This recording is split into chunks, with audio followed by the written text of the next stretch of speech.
خاطرشی، اما دلت میسوزه تظاهر میکنی عاشقمی.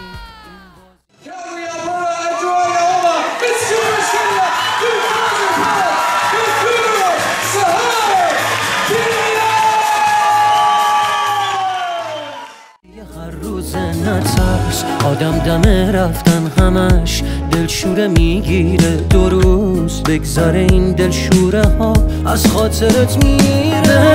قول میدم سخت نیست لااقل برای تو راحت باش، دورم از تو و دنیای تو راحت باش. هیچ کس نمیاد جای تو دلشوره دارم من واسه فردای تو. بهت قول میدم سخت نیست لااقل برای تو راحت باش، دورم از تو و دنیای تو راحت باش.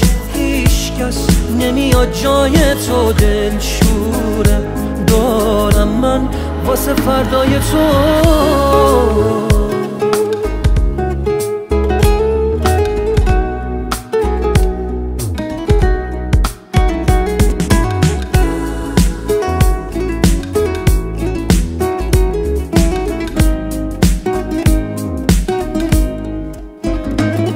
از عشق هر چیزی که میشناسم و از من گرفتی تو باقی مونده احساسم و از من گرفتی و میخوای من باشی و یادت بره مایی وجود داره، خودت آماده رفتنی و ترست نمیذاره.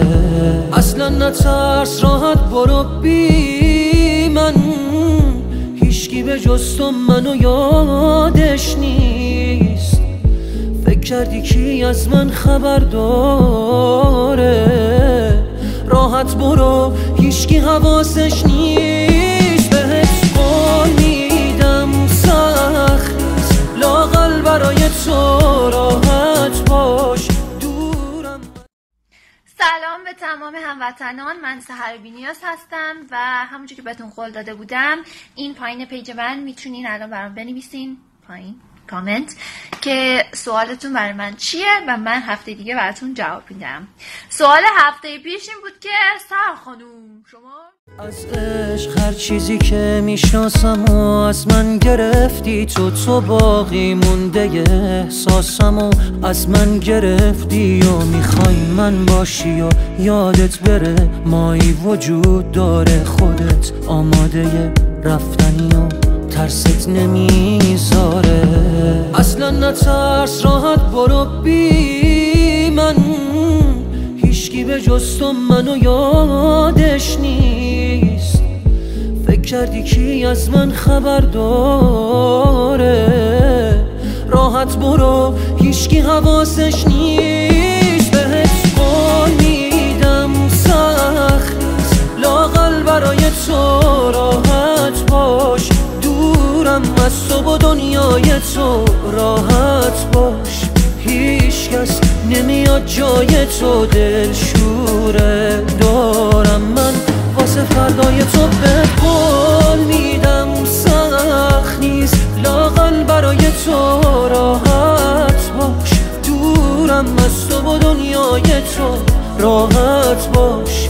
هیچ کس نمیاد جای تو دلشوره دارم من واسه فردای تو. مسیرمون با هم یکی بود ولی مقصد جدا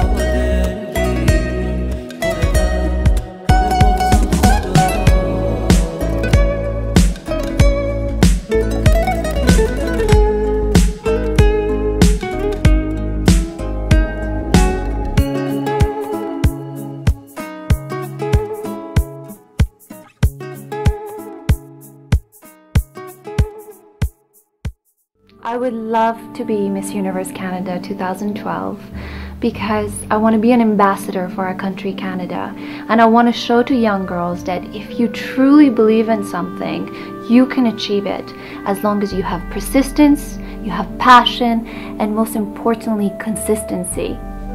I believe that the worth of civilization highly depends on the place that it gives to a woman in our society. And I'm really glad that in Canada, women are valued for their nature. And therefore, the true essence of a woman is her strength, her sensuality, her sensitivity, and most importantly, her courage to be able to give birth to another human being and start a new life. I would definitely have to say beach, because I come from Vancouver, and in Vancouver we have a lot of mountains and it is most of the time raining, so I would love the beach on a sunny day and a little picnic.